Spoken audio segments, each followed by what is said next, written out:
Saya mau tanya yang agak serius. Soal mahasiswa, karena kita sekarang di depan mahasiswa. Tadi Mas Ganjar bilang aktif di, apa Mas? Mapala, di GMNI, GMNI, di Pers Mahasiswa, bahkan sampai dengan jadi Ketua Senat. Ya. Apakah itu yang kemudian membekali Anies Baswedan, Ganjar Pranowo, sehingga bisa menduduki posisi pejabat publik seperti saat ini? Apa yang dilakukan ketika kuliah yang menyiapkan Anda berdua, sehingga bisa berada dalam posisi yang akan mampu mempengaruhi orang? Wah, isi aku nanyanya udah dramatis nih. Iya. Aku aja dengernya dramatis. Mas Anies dulu, ya. Ya, benar kalau bicara masa kuliah itu masa pengembangan diri. Sebagian di dalam ruang kelas, tapi sebagian di luar ruang kelas. Karena itu kalau mahasiswa hanya ruang tempat kos dan kelas, maka mereka sungguh merugi. Mahasiswa itu harus aktif. Jadi justru aktivitas itu membuat punya pengalaman yang jauh lebih kaya. Lihat seperti saya, Mas Ganjar. Kita waktu itu sama-sama di gelanggang. Saya di Senat, Mas Ganjar di UKM. Apa yang terjadi? Ada perbedaan pandangan, ada perbedaan. Di situ terjadi polarisasi, friksi, dan itu menjadi pengayaan luar biasa. Sehingga kita itu terbiasa untuk pertemanan dijaga meskipun ada perbedaan pandangan di masa itu. Jadi pengembangan diri buat teman-teman yang sedang kuliah sekarang harus membayangkan masa kuliah itu tidak diulang. Jadi masa kuliah ini pastikan selama kuliah bukan hanya di ruang kelas, tapi juga aktif di organisasi, aktif di kegiatan mahasiswa, termasuk mengekspresikan pendapat soal-soal masyarakat. Jadi mahasiswa itu jangan hanya memikirkan apa yang terjadi di ruang kampusnya saja, tetapi juga di ruang masyarakat. Dan itu artinya terlibat di dalam kegiatan-kegiatan masyarakat. Jadi ini membekali.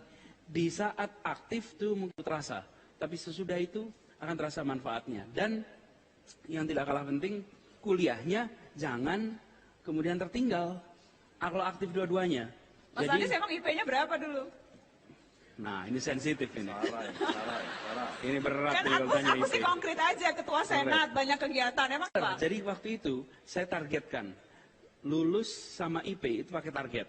Targetnya adalah saya lihat syarat mendaftar beasiswa. Berapa syarat IP minimalnya?